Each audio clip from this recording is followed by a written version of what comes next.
Now at 6, 80 people are left without a home and 4 are recovering from injuries after a fire destroyed an apartment building in Danbury yesterday afternoon.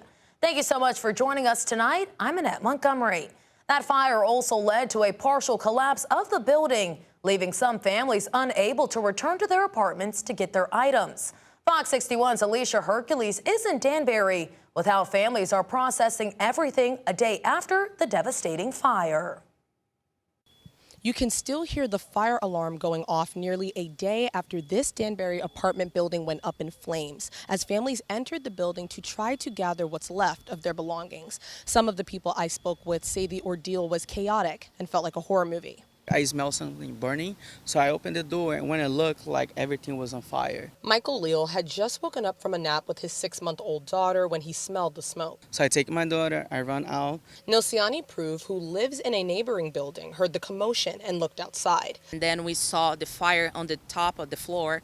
As she looked outside, she noticed Leal running from the building with his baby and decided she needed to help. And then I helped the guy with the baby and put him inside my place so the baby could be safe. Once his daughter was safe, Leal tried to go back into the apartment to rescue his dog. The moment I walk on the stairs and I open the door that goes to all the apartments, everything was like pitch black, like spread so fast. After being trapped in the burning building for more than an hour, the dog was rescued. The Danbury Fire Department received several calls reporting the fire at an apartment building on Sandpit Road. When fire crews arrived, they found a heavy fire and quickly upgraded it to a second alarm. About 60 firefighters responded to the blaze and managed to get it under control in about 2 hours. In a dramatic rescue, firefighters used a ladder to save someone who was stuck on their balcony as fire filled their apartment. That person is now recovering in the hospital. Danbury Mayor Roberto Alves says 2 other people who lived in the building and 3 firefighters are recovering after being hurt during the blaze. Yeah, everybody's okay from everything I've gotten back. It was some smoke inhalation issues and probably a little bit of exhaustion. Alves says some families have now been allowed back into the building. One member of the household at a time is going in, accompanied by our fire marshal, to collect a bag of goods. We're asking them to collect important documents, anything they can carry out for the apartments that are safe. Since Leal's apartment has taken on heavy smoke and water damage, it's been deemed unsafe to enter. We most likely not going to be able to enter anytime soon because that's like the most affected area. After losing all his family's belongings in the fire, Leal says they have a long and difficult road ahead. It's a little bit hard to find a place around over here that accepts dogs. So it's going to be like a little battle for sure. The mayor says the city is working with the Red Cross to help the families who lost everything as the investigation continues. In Danbury, Alicia Hercules, Fox 61. New at 6, a woman has been charged with manslaughter in connection to the death of a Bridgeport police officer and his girlfriend. Danbury police said Melissa Ramirez was under the influence and speeding when she crashed into Cooper Whiteside and Brittany Islami on a motorcycle. The crash happened last Monday on July 13th in Danbury on Sugar Hollow Road. Whiteside and Islami were pronounced dead on scene. Ramirez is now being held on a $500,000 bond. State police say a man set off an explosive device inside a motorcycle shop in Griswold, and they said it was in retaliation for a shooting. Kevin Lawler was arrested yesterday on a charge of attempted arson, and it's the second time this month he was arrested. The first time was back on July 15th after a fight during bike night at the Cadillac Ranch in Southington. It then escalated into a shooting. Lawler was one of 8 men arrested that night. The explosion happened just 2 days after that. Investigators say Lawler attacked that business that belonged to the man whose gun was used to shoot someone. And he shot someone who was in Lawler's group at bike night. Lawler is now being held on a $125,000 bond. Right now, 2 men are in critical condition tonight after a shooting in Hartford earlier this morning. Police said met the two men at the hospital around 2 a.m. and say that shooting happened on Main Street by Kensington Street. Police only identified the 2 gunshot victims as a man in his 20s and another man in his 30s. At this time, officials haven't released any other information. Well, if you were driving on I-91 in Hartford around 9 a.m. this morning and noticed a lot of smoke in the area, we now know the cause. Take a look. This is the result of a scrap metal fire. Hartford firefighters said that fire started at Hartford Metal Solutions on High Shop Avenue. Luckily, crews were able to quickly put the fire out. Approximately an area of like 30 by 30 and 15 feet high of all scrap metal fully engulfed in flames.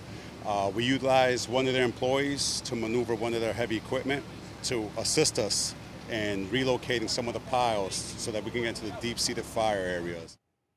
And no injuries were reported, and the cause of the fire is still under investigation. Well, looking ahead to this weekend, there are no complaints in the weather department as it's all sun and no humidity. Meteorologist Sam Sampieri is here with the details. Sam. That's right, Annette. Bright sun, blue skies. If you like today and yesterday, you're going to love this weekend. Highs each day in the Connecticut River Valley in the low 80s. A lot of us 75 to 80. Overnight lows in the 50s. Take a look at downtown Hartford this Friday evening. Beautiful to be out and about. Light flow coming in off the ocean, actually. So we're down to 79 in New Haven now with that sea breeze. 73 Groton, New London to 79 in Milford. Dew points are down there in the comfy 50s, of course. Again, a little bit of a sea breeze. Winds picking up at around 10 down in Groton, New London. Dual barrel of high pressure. That's good news. It's going to keep all the precipitation, the clouds going off to our south. Few high clouds this evening. Otherwise, it's a beautiful one. Your grill cast this evening. Yeah, temperatures falling through the 70s. And it's going to be a comfy night in the 50s. And for tomorrow, how about mostly sunny skies with high temperatures reaching the upper 70s to lower 80s. Coming up, I'll detail Sunday. We'll talk about next week when the next chance for some rain could occur. Annette? Thank you, Sam. Well, after years of devastating floods, freezes, and crop losses, Connecticut farmers are finally getting a financial lifeline. State leaders say nearly $53 million in federal recovery funds is now a step closer to reaching farmers across the state. Fox 61 Skylar Music spoke with farmers and state leaders today about why this money matters. We heard from farmers who say the last 2 years of flooding and extreme weather have taken a major toll on their crops and their livelihoods. Now they say the millions in federal funding will bring long-awaited relief and hope for the future.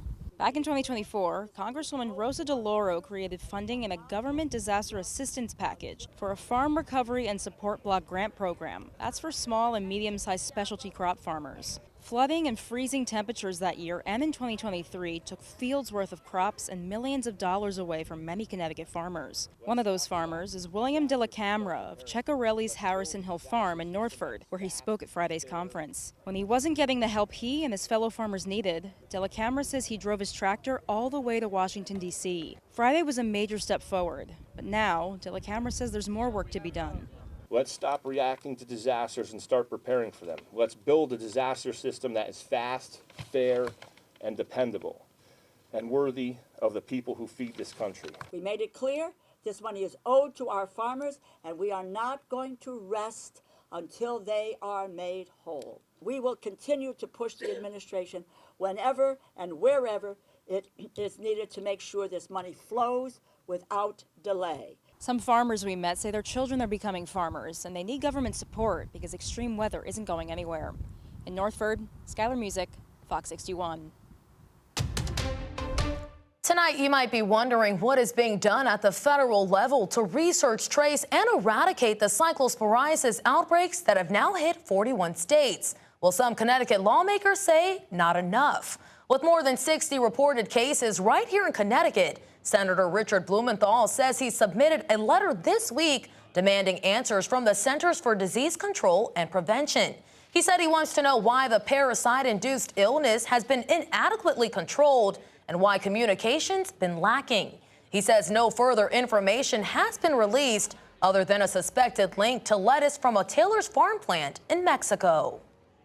The biggest question I have is how the CDC could have permitted the extraordinary spread of this lettuce without tracing and tracking the source, the spread, the retailers, distributors, where it went, so that there could have been preventive action.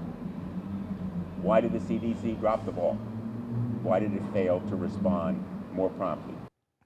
And right now, no Connecticut farms have been linked to the outbreak, so buying local produce is a much safer bet. However, you still want to keep washing your hands and washing produce thoroughly and then cooking it to kill the parasite if you can. Right now, measles is making an historic comeback in the United States. Data released today by the Centers for Disease Control and Prevention shows more than 2,300 cases have been reported this year, 2 of which were reported in Connecticut last month. This now marks the highest total in 35 years and already surpasses the number of cases reported in all of last year. Health officials say dozens of outbreaks are driving the surge, many linked to communities with low vaccination rates. Experts say 2 doses of the MMR vaccine provides about 97% lifetime protection against the disease. Well, Colt Gray has now pleaded guilty to 55 charges against him, including 4 counts of murder in the 2024 mass shooting at Appalachee High School in Winder, Georgia. That shooting left 4 people dead and 9 others injured. And today, victims of the shooting and their family members spoke in court about how their lives have changed since the attack. Ivan Rodriguez brings us the latest. The courtroom in Winder, Georgia was filled with victims' families. Several members of Mason Schermerhorn's family wore bright red shirts with pictures of Mason on them. The shirts read #LoveLikeMason on the back. Speaking on the stand, Mason's mom says he and Colt Gray could have been friends. He knew that bringing a weapon into a school was wrong. He knew that pulling that trigger was wrong. He knew that every choice he made that day would forever alter countless lives. The failures of the adults around him may explain parts of his story, but they do not excuse the decisions that he made. Those decisions were his and his alone, and because of those decisions, my Macy Mace is gone. The oldest sibling of victim Christian Angulo mourned his brother, who was just 14 when he was fatally shot by Colt Gray. The defendant's family will still get to see their son, talk to him, and know he is breathing. My mother, my father don't get that privilege. The only way to visit Christian now is by standing over his grave. There is no fairness in that reality. Colt Gray is expected to be sentenced to life in prison, either with or without parole, for 4 counts of murder. Shayna Aspinwall, whose husband Richard was killed in the shooting, asked the judge to sentence Gray to life without parole. No sentence the court imposes can bring my husband back.